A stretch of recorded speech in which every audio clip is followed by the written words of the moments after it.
Plus Matters is basically the framework for more informal, even though this is a pretty big situation, but in informal discussions, debates, workshops, but also in futures our publications. And they exist next to side to side with M+ public forums, which are the bigger presentations of where we are in terms of our thinking. So M+ Matters. And this time it's about design specifically, Asian design, histories, collecting, curating. And this is a sort of wrap up or the last stage of something that's been a more closed door 2-day discussion, which has been going on over the weekend among a number of both colleagues here from Hong Kong and a number of very distinguished guests, colleagues from around the world. And it's part of a process. I think we've reached a process now in creating M+, which is where we move from more a macro perspective in terms of our ideas, where we are, what we're doing, and into details, certain areas where suddenly we see that there is a complex of issues that we actually have to address. Where when you start looking at the details and how you may collect and present and make exhibitions and publish and so forth around this, you see that when you move from macro to more micro, you start to see the real complexities. And this is a way to not get rid of them or try to get out of it, but rather to sort of put the spotlight on them and clarify them and make it clear what are the different issues that are at play at the same time when you try to do something as we're trying to do. Most of you, I hope, have heard more than enough about the total framework of M+, since we have had a huge number of roundtables and public hearings and public forums and talks and so forth over the 2 years that we've had any management on board. And you probably noticed how the ideas over time have developed. It's just a few weeks ago we had a big public forum about focusing on the collection, but also on these ideas that I mentioned, the sort of more overriding framework. And there will be more of those, and we will continue, of course, the various types of workshops and symposiums and talks and so on in the future, because it is critical to us that we actually not only can share what we're doing and our ideas and the development within the curatorial team, but also actually to hear responses, to be able to answer questions and to have really, really big ears from the whole community that we, of course, will be a part of and already are a part of.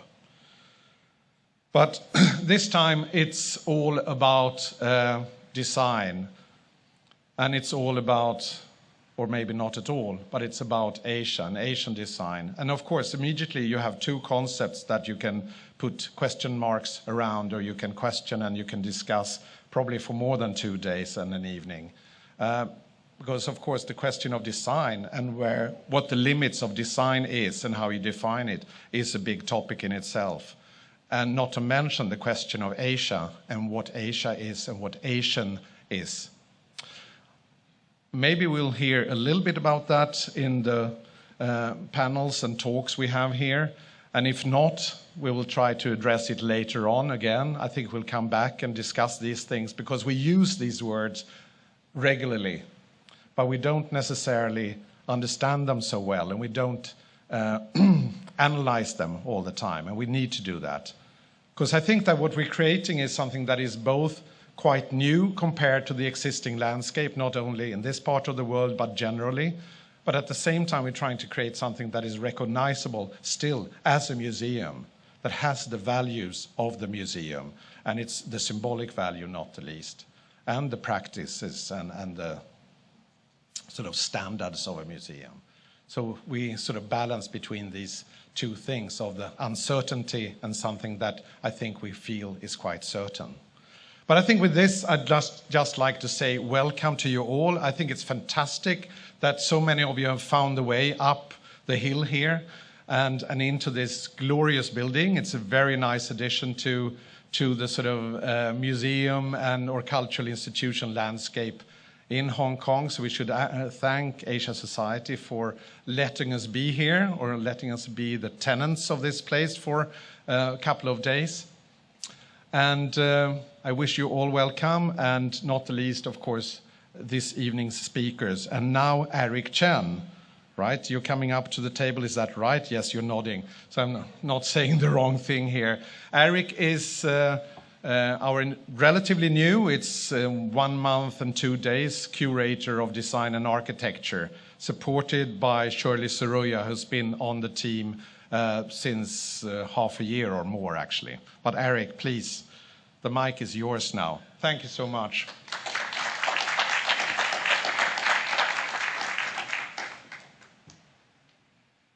Thanks, Lars, and thanks to all of you for coming. It's really great to see such a good turnout. As Lars mentioned, I've only been here for about a month. It's only been a month since I started this working on this amazing project, this amazing thing that Hong Kong is doing, and I'm very grateful to be here. But in that short time, of course, a lot of people have asked me, okay, so you're the new guy doing design architecture, so what are you going to do? And I guess the short answer is we will be, I think, we'll be tackling graphic, product, industrial, furniture, maybe some fashion and textile design, along with some craft, architecture, and urbanism, focusing on Hong Kong, expanding out towards the Pearl River Delta, China, Asia, and beyond, doing it at a time when the boundaries between regions, nations, other geographies, physical, virtual, and amateur professional are blurring, and within the framework of a multidisciplinary museum. So that's our short answer. So of course, when people ask me, the museum's going to be, it won't be open for another 5 or 6 years. What do you do every day? I'm like, are you kidding me? There's really quite a lot of very exciting things to do. But the sort of in a more focused way, frankly, as Lars sort of mentioned, we have as many questions as you do about what design and architecture at M+ will be, and those are questions that I think we need to be comfortable knowing that there probably will not be final answers. A museum, like anything, like everything, is constantly evolving. The good ones, at least, and we plan to be a good one. And so this is really a long-term process with no definite end. But that being said, we can start, and so we started with this event, Asian Design, Histories, Collecting, Curating.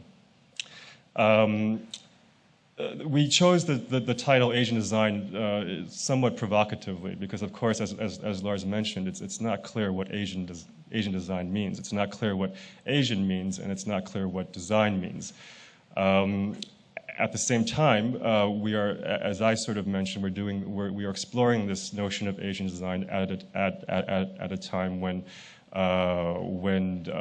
things are changing, design practices are changing, curatorship is changing, the world is changing, and nothing exists in isolation. That's why we have, we've tried to sort of break today into 2 sections, one sort of focusing on Asian design histories, and I'd like to emphasize the plural, because we are talking about multiple histories here, and another more on contemporary frameworks. These are all very, very complex issues. But luckily there's a lot of very smart people out there thinking and working on these, and I think we're fortunate to have some of the best come to Hong Kong to join some of their locally based Hong Kong peers. And in fact, we were also very happy to have one of their former Hong Kong peers.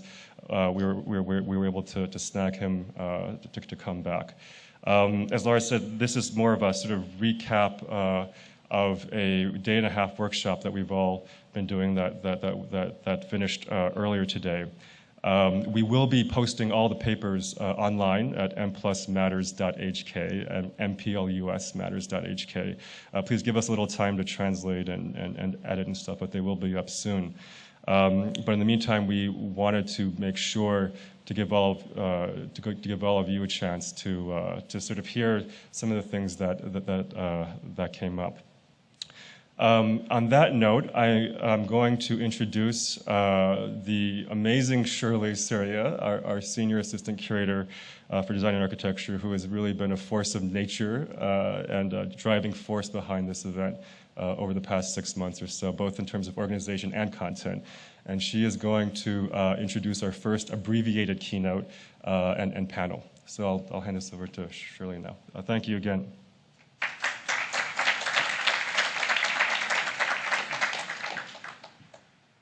Hello all, just thank you again, Aric, for the introduction, and thank you all for being here tonight and on a Monday night. So this session, I'm just going to introduce this session and why we have it called Framing Multiple Histories of Asian Design, because I think histories underpin a lot of the curatorial practice, and but at the same time, it is a very kind of a construct that needs to be problematized, but at the same time, also trying to find out how it could be a valuable kind of a premise, I guess, to curatorial practice and collecting. And so I just want to introduce Dr. Christine Guth, who will be our keynote.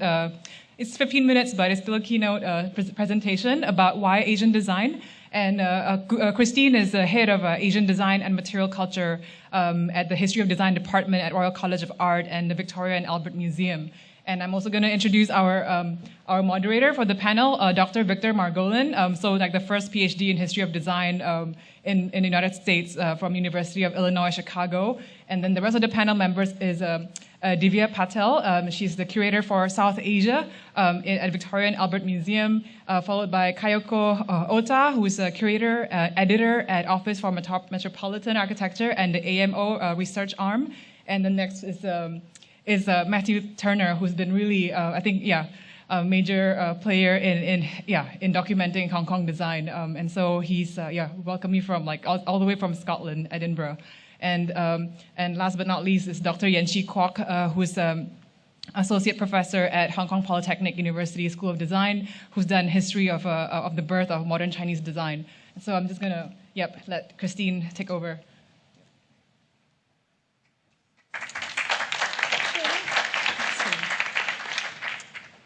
I need to switch over here. Could you give me a hand with this? Sorry, I'm a Mac user, so I'm not. There we go. Oh, okay. Yeah.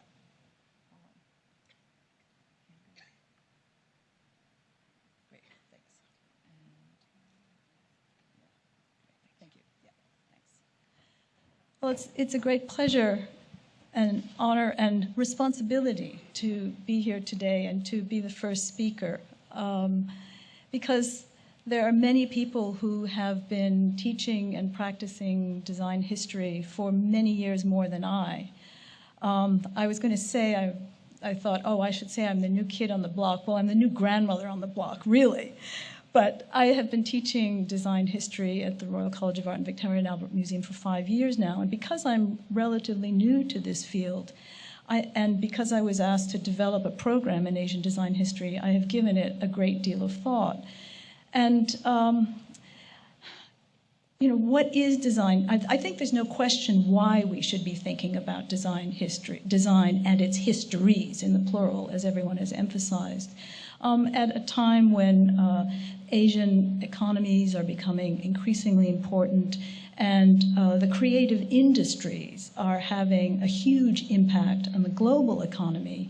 I think everybody recognizes that design is a really crucial factor. But exactly what does it mean when we talk about Asian design? This is, as I said, a question that I ask myself very often, and I don't have a simple answer for it. And so what I want to do today is, first of all, I want to unpack this and raise questions that I hope will provoke thoughtful debate. Now, we were invited here because, of course, there's going to be, design is going to be a major part of the new M+ museum, and each one of us brings a very different perspective to this subject.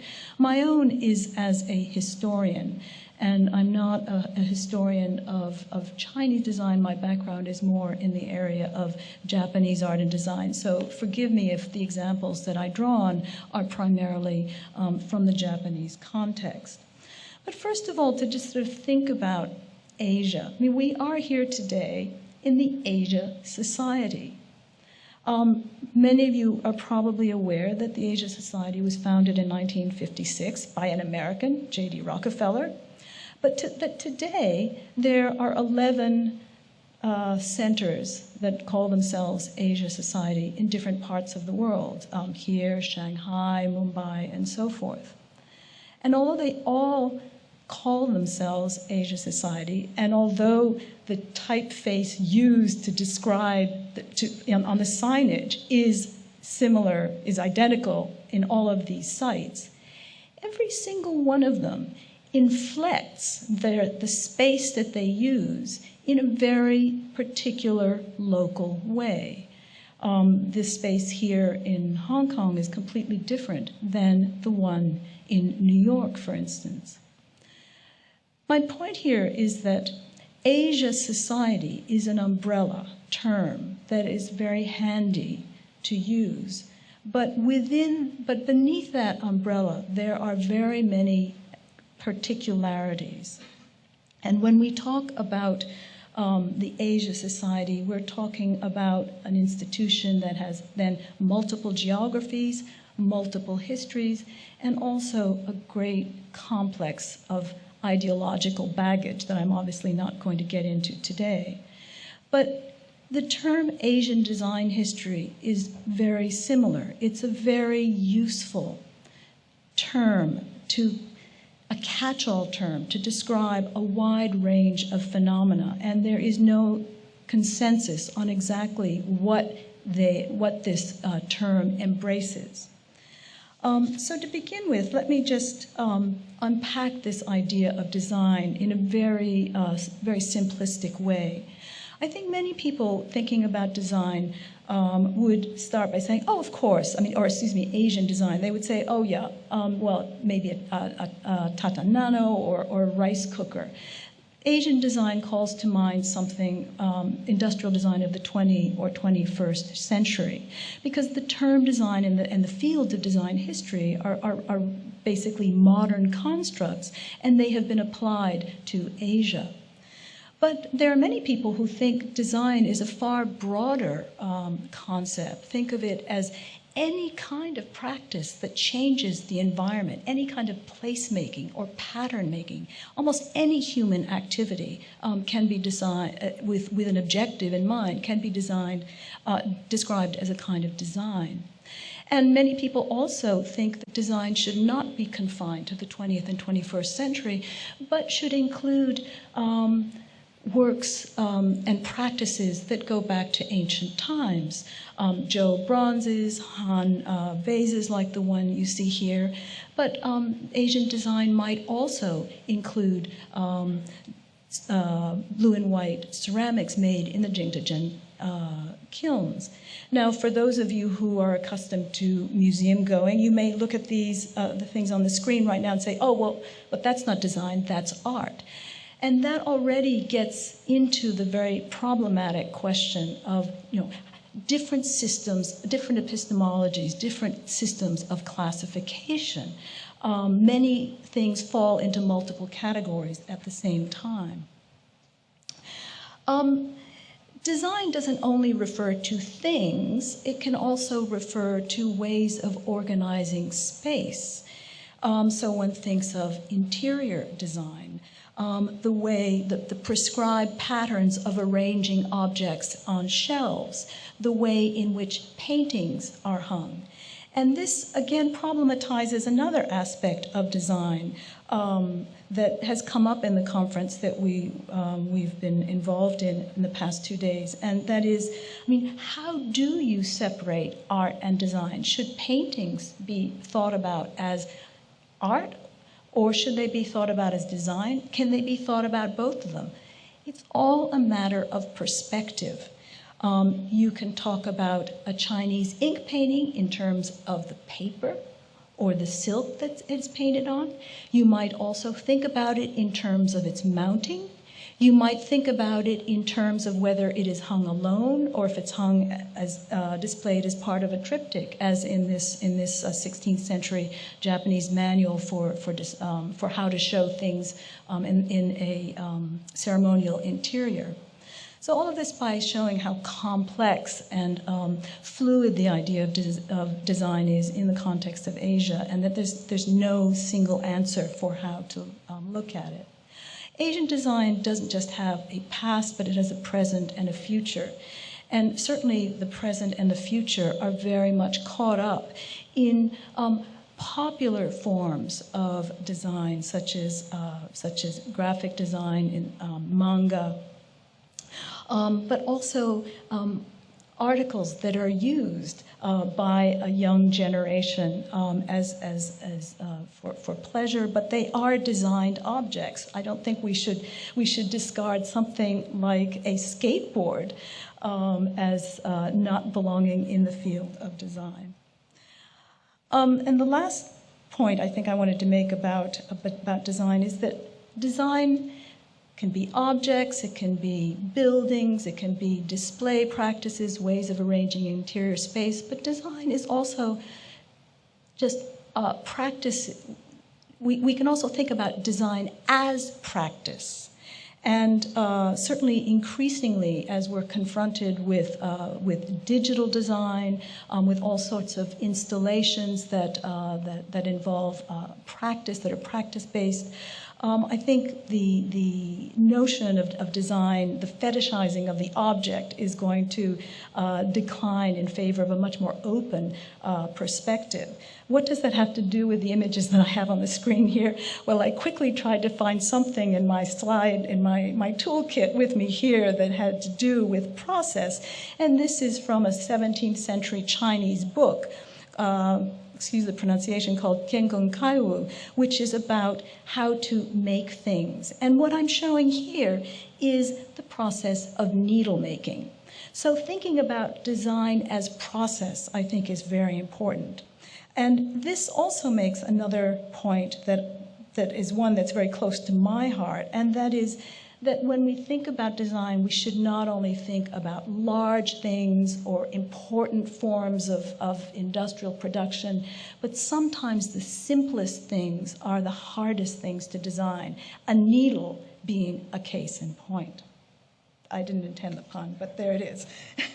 So that gives you, I hope, some idea of some of the complexity of thinking about Asian design, and the way that it's very hard to contain design within a museum. And in fact, should it be contained within a museum? Should we be thinking about design as exploding beyond the walls of the museum onto the space outside, into the city? I mean, these are all questions that I think are up for debate, and that's sort of why we are here today. So let me turn to the second component of Asian design, and that's the problem. I mean, I've touched on history, and as you can tell, I've sort of abandoned my written remarks. So if I start wandering, please, signal, say 5 minutes, 3 minutes, or no minutes, and I'll try to wrap it up very quickly. But I want to say a few words about Asia. I suggested by talking about Asia society that this tends to be a term that is applied by Europeans and Americans with respect to the non-West. This is a construct that goes back to Roman times, a way of seeing the world, and those parts of the world that were not European. But there's no natural or objective borders that divide Europe from Asia. As you can see from the diagram on the right-hand side from a book called The Myth of Continents, what has constituted the West, and by extension Asia, has fluctuated constantly. And again, it's very ideologically charged, and it is all tied up in changing power relations. So this is another aspect that's very difficult to deal with when you're talking about Asian design. How do you locate it?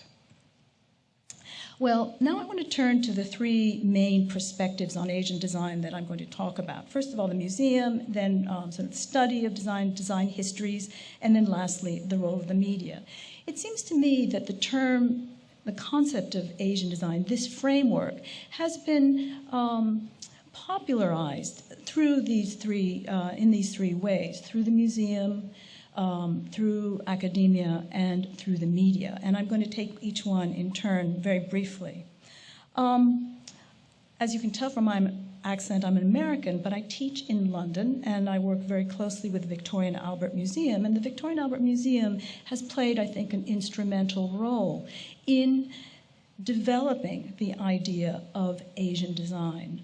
The founding of the museum in the 1850s, from its founding, the museum was collecting artifacts from Asia as models for English design practice in order to improve British design practice.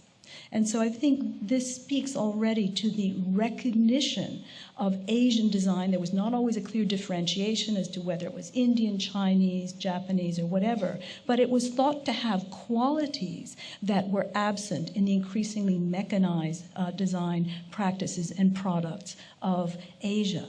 And although the history of the museum has evolved dramatically since that time, it's very interesting that Asia remains a very prominent and conspicuous part of the museum. When you enter the museum, as you can see from the ground entrance in the lower center of this slide, the first group of galleries that you encounter are Asian galleries. All the galleries in ochre are Asian galleries. And these make up a very large physical part of the ground floor.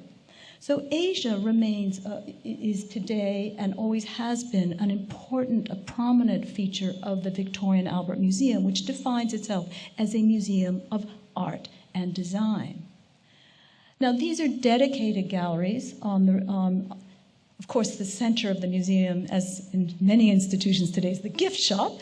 But on either side, you have the Chinese gallery, the Japanese gallery, the Indian gallery, the Middle Eastern gallery, and then other Himalayas over there, some Korean galleries, and so forth on this side. And then, interestingly enough, the gallery that you see and that's slightly separated from the others, that suggests a kind of pan-Asian approach, because that's the gallery devoted to Buddhism from India all the way to Japan.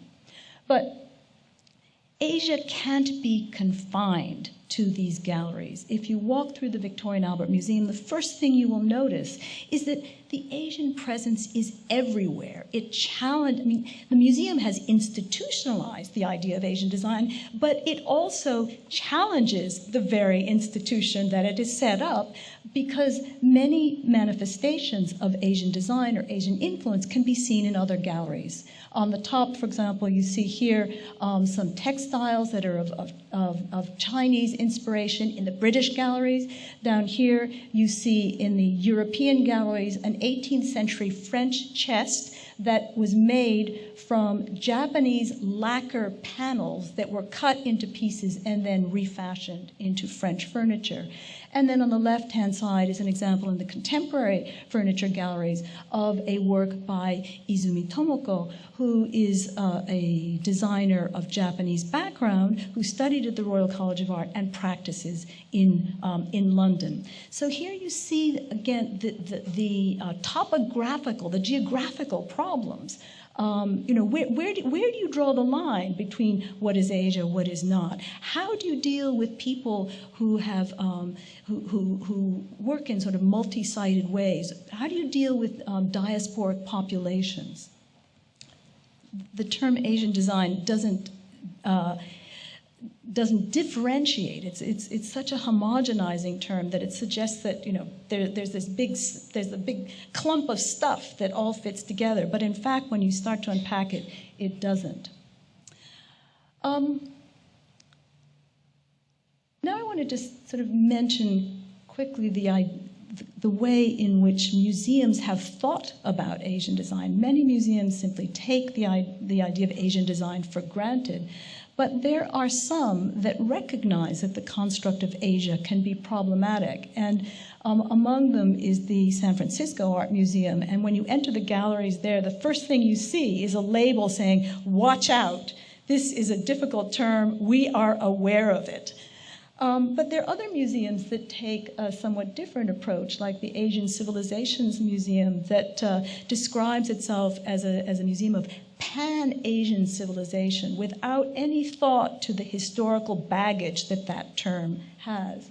So I think it's extremely important, it's critical, in fact, that museums think about the kind of language that they use in characterizing Asian art and design. The second major catalyst for the circulation of the notion, the conception, the methodology of thinking about Asian design and its histories, of course, has been the teaching and writing of design history. And being a relative newcomer to this, I can't profess to be completely in control of the literature, but my sense is that it is still, as far as Asia concerned, quite shallow. There is a sense that Asian design should be included, but it is an add-on, it's a kind of supplement. There's a kind of tokenism. So this is a good example on the left-hand side. The Design History Reader has about 40 articles, and there's one that deals with Japan. Equally problematic, in my view, is a book like Diversity in Design, which announces the fact that it's looking at non-Western cultures, and then lumps together Nigeria, Egypt, and China with no critical awareness that these are very, that these cultures shouldn't be made to represent the non-Western world. Each one needs to be treated individually, and if they're going to be grouped together, some explanation for that grouping needs to be provided, which is not. Many of the approaches to Asian design take a nation-based approach, country by country, Japan, China, India, and so forth.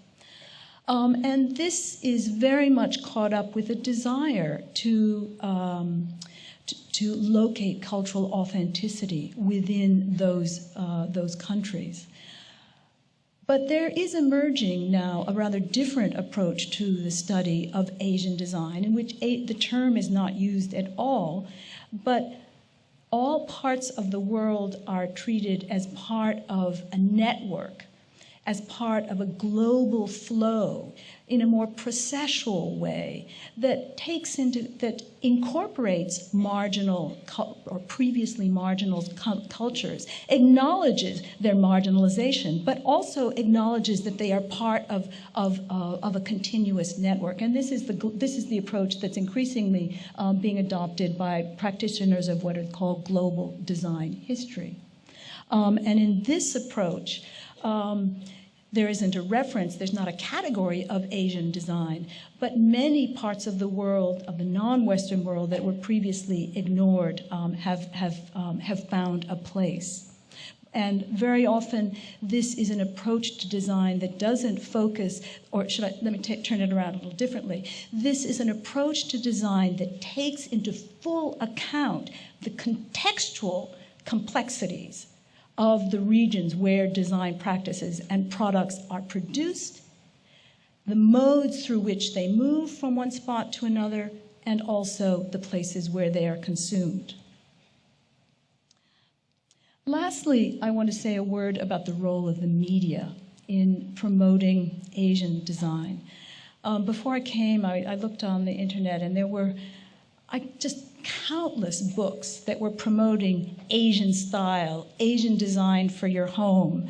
And it seems to me that the media has played a really huge role in promoting awareness of Asian design as a kind of alternative. Very often for Europeans and Americans who think that Asian design has something that has been lost, a kind of authenticity, a kind of it embodies certain values that are no longer present in Western design.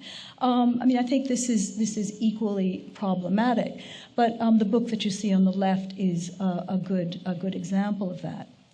But exactly how you see Asian design or Asian style depends a lot on where you are standing. So far, I've been speaking as an American practicing in Britain, but until I arrived in Britain, I was not aware that Asian in Britain usually refers to British citizens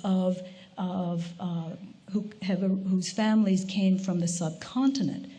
And in fact, another way of popularizing Asian design, particularly fashion, has been in Britain a magazine called Asiana. Now, the concept of Asian design, Asian style, and so forth is primarily used, I think, in the context of Europe and America. But it has been mobilized on some occasions with not very happy results in other parts of the world as well. And this is an example of a campaign that caused quite an outrage. A campaign for nation branding in Malaysia. It was to promote tourism, and they came up with the catchy sounding Malaysia, truly Asia. But as you can imagine, this caused a huge uproar in other parts of the world. The Thai tourist agency said to the Malaysian tourist agency, well, what right have you to appropriate for yourself the claim that you are truly Asia? What about us? So this is a very heavily freighted term, and one that needs to be used with great caution. I want to conclude with reference to a book that I have found extremely helpful and problematic in my own thinking. As you can tell, I find the term Asian design problematic. I'm more comfortable with a kind of global design approach. And although the author of this book, Recentering Globalization, is not a design historian, he's a sociologist, I think his thinking can be very helpful in trying to offer alternatives to talking about Asian design, Western design, or these categorizations. His focus has been trying to understand why Japanese popular culture has been so successful in parts of Asia that are not very comfortable with Japanese history, shall we say. And his response is that there are many forms of design that have been produced in Japan that don't have what he calls a cultural odor, that they are deterritorialized. They don't have any national identity. And he takes, for example, the Nintendo DS as something that has the technology. It may have been made partly in Japan, but it is something that travels well because it's not nation branded. And so I think this idea of design as being potentially deterritorialized, as belonging nowhere and everywhere, of being simultaneously local and global, of incorporating within itself all of these ambiguities, of their all being entangled in a way that can't be separated out, is a perhaps frustrating but a realistic way of thinking about Asian design. Thank you.